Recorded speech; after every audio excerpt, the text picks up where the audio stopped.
අපි විපක්ෂයේ 3 දෙනා ඉන්නේද්දිත් 6 දෙනා ඉඳෙද්දිත් 10 දෙනා ඉඳෙද්දිත් අපි යම්කිසි විපක්ෂයට යම්කිසි වැදගත්කමක් පිළිවෙලක් ලයින් එකක් දුන්නා. සටන් කළ යුතු තැන අපි කුඩා වුණා. අපි විපක්ෂයේ මේ කවුරුත් එක්ක ඉඳලා තියෙනවනේ.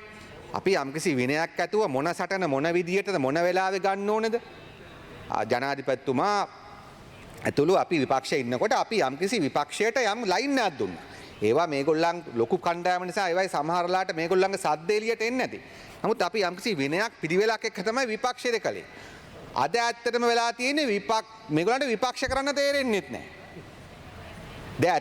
මම කියන්නේ ඇත්තටම කල්පනා කරලා බැලුවොත් අපි සමහර සටන් තියෙනවා ඒ සටන් ඒ වෙලාවේ කරන්න හොඳ නැහැ.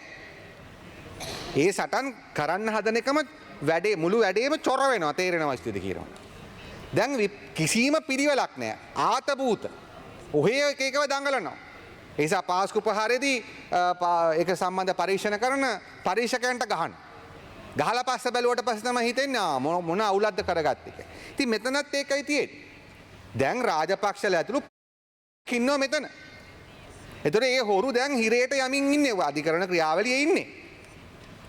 එතකොට දැන් ඒකට විරුද්ධව සජිත් ප්‍රේමදාස පෙනී ඉන්නවා. ඒ හොරුත් එක්ක ලගිනවා. එතුම එහෙම නෙමෙයි කියලානේ කියන්නේ. ඉතින් ඒ නිසා කිසිම අර ඉව වැරදිච්ච සත්තු වගේ. ඒ නිසා මම කියන්නේ අපි